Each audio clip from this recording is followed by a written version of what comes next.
The room was small, lit only by a tired lamp that hummed against the beat of an old cassette.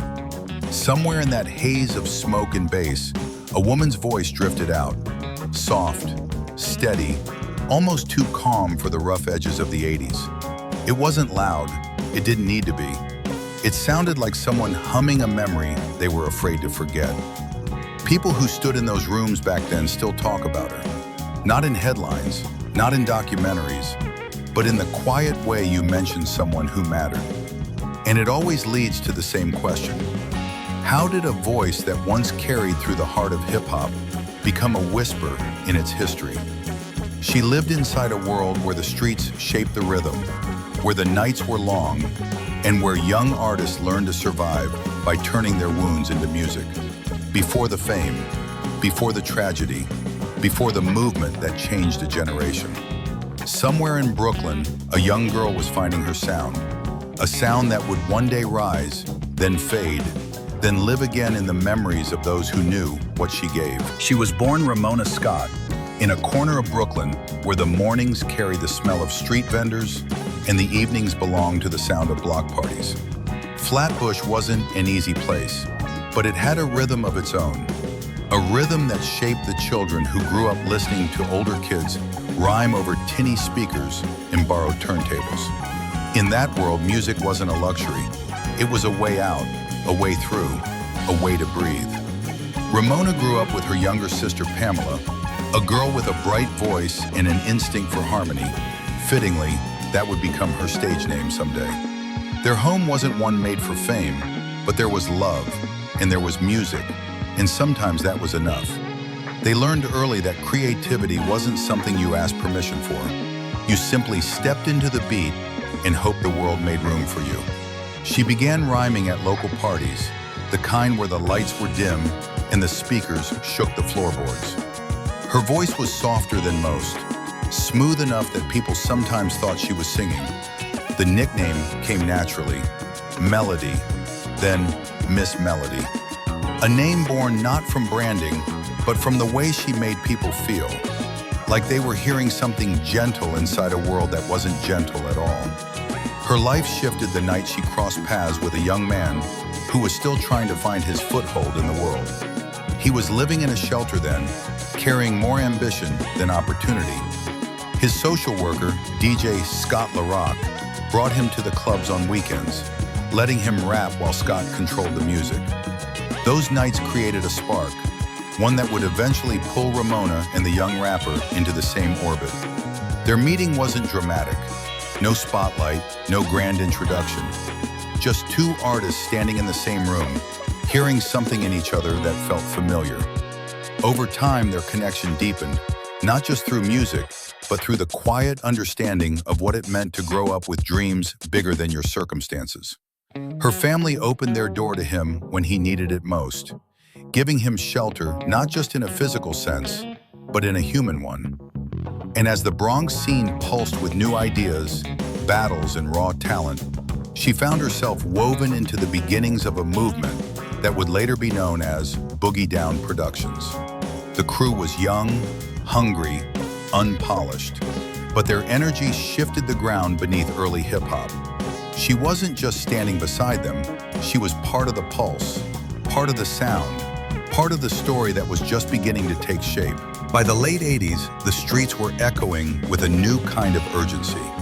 Hip-hop was shifting from neighborhood battles to national headlines, and the young crew she had grown alongside, Boogie Down Productions, was standing at the center of it. Their songs carried the weight of real stories, the Bronx, the struggle, the pride, and the fire that came with proving their place in a world that didn't make room easily.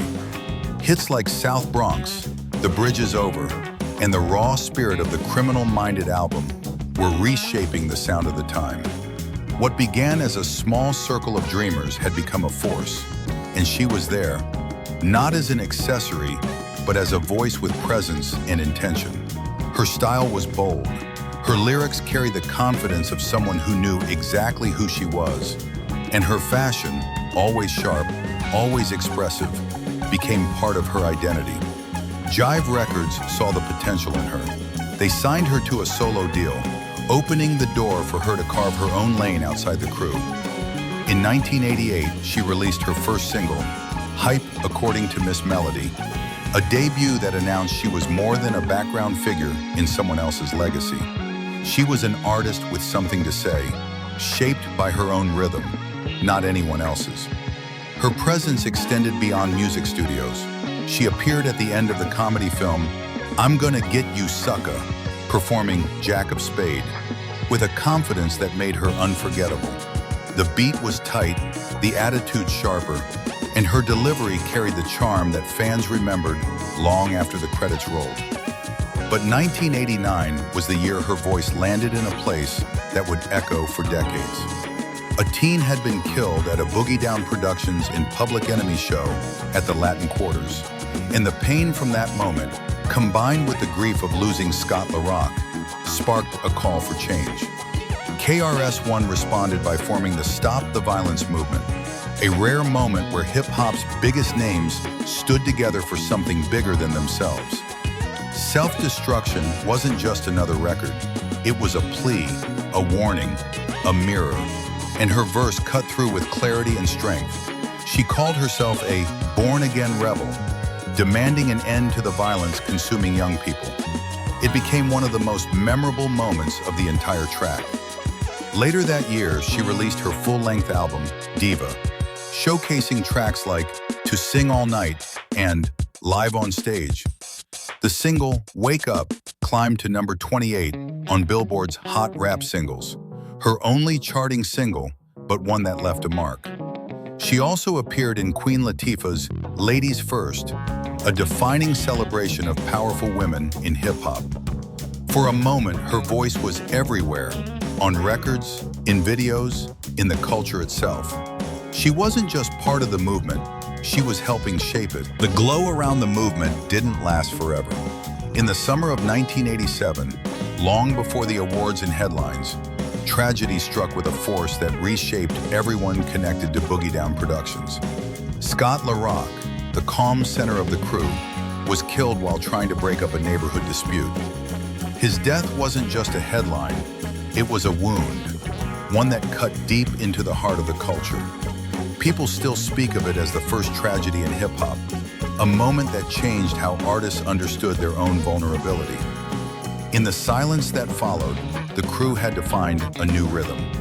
KRS-One stepped into the role of leader, carrying the weight of both grief and responsibility. For her, the loss wasn't only about music, it shook the foundation of the community she had helped build. The optimism of those early years faded into something heavier, and though the work continued, something in the air felt altered. Her personal life began to shift as well. She had married KRS-One in 1987, a union that made them hip-hop's first married couple, a fact that fans mentioned with pride. But marriage under the pressure of fame, loss, and a growing movement is rarely simple. By 1992, they quietly parted ways. Little was said publicly, and perhaps that was intentional. Some endings don't need an audience. After the divorce, her presence in the spotlight dimmed.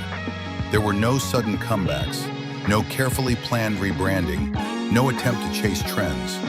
Instead, she stepped back, moving into a quieter world where her name didn't have to carry the weight of expectations. The industry was changing quickly by the early 90s. New sounds, new stars, new directions. And while some artists adapted, others chose stillness. She became a mother to 2 sons, building a life that didn't revolve around studios or stages.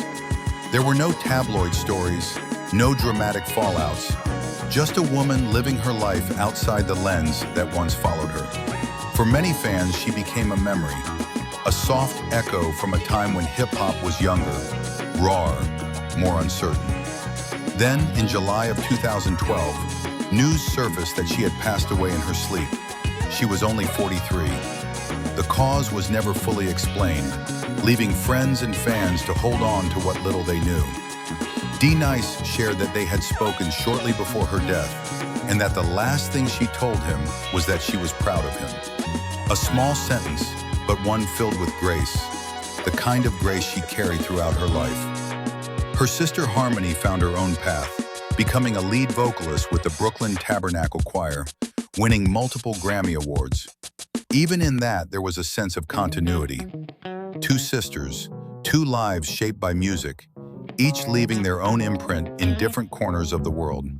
Some stories fade quietly, not because they lack meaning, but because they lived in the shadows of louder narratives. Hers was one of them. In the United States, her story sits in a particular place, a space reserved for artists who helped build the early architecture of hip-hop, but were never fully recognized by the machinery that later turned the culture global. Among older fans, especially those who lived through the 80s, her name still carries a quiet respect. They remember the softness of her voice, the strength of her lyrics, and the rare presence of a woman standing confidently within a male-dominated movement. Her verse on self-destruction remains a fixture in conversations about socially conscious rap. For many Americans who grew up watching MTV in those years, that music video became a cultural time capsule, a moment when hip-hop tried to save its own children. MTV aired it constantly, supporting the movement, while BET refused due to its length. That small divide says much about the media landscape of the time and how messages of peace traveled unevenly, even within the same country. Internationally, her name didn't travel as far as others in the Boogie Down Productions circle. Outside the US, the Stop the Violence movement was recognized mainly through its leaders, and not every contributor received the same spotlight. Still, for those who studied the roots of hip-hop from abroad, her appearance in Self-Destruction marked her as part of a generation that believed music could be more than entertainment. It could be instruction, protection, and protest. The global rise of hip-hop in the 1990s and 2000s created a strange contrast. Artists who came later, with bigger budgets and broader distribution, often overshadowed pioneers whose careers were rooted in community rather than commercial systems. Women, especially Black women, felt this gap the most. They helped carry the movement forward, but were often written out of the larger story. That's why her legacy matters. It shows how easily foundational figures, particularly women, can be forgotten in a culture that moves quickly and records imperfectly. Her journey reflects a truth many Americans understand.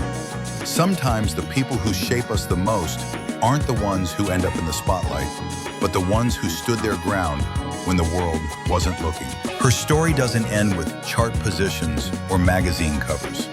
It lives in something quieter, something truer. Miss Melodie carried a voice that didn't need to shout to be heard. She stood in rooms where the future of hip-hop was being written in real time, and she added her own line to that story with grace, wit, and a softness that stood out against the noise of the era. Her legacy rests in the fact that she was among the earliest Black women to write her own lyrics, to claim her own voice, and to stand alongside a movement that reshaped American music. She didn't chase attention. She didn't bend her identity to fit an industry that often ignored women like her.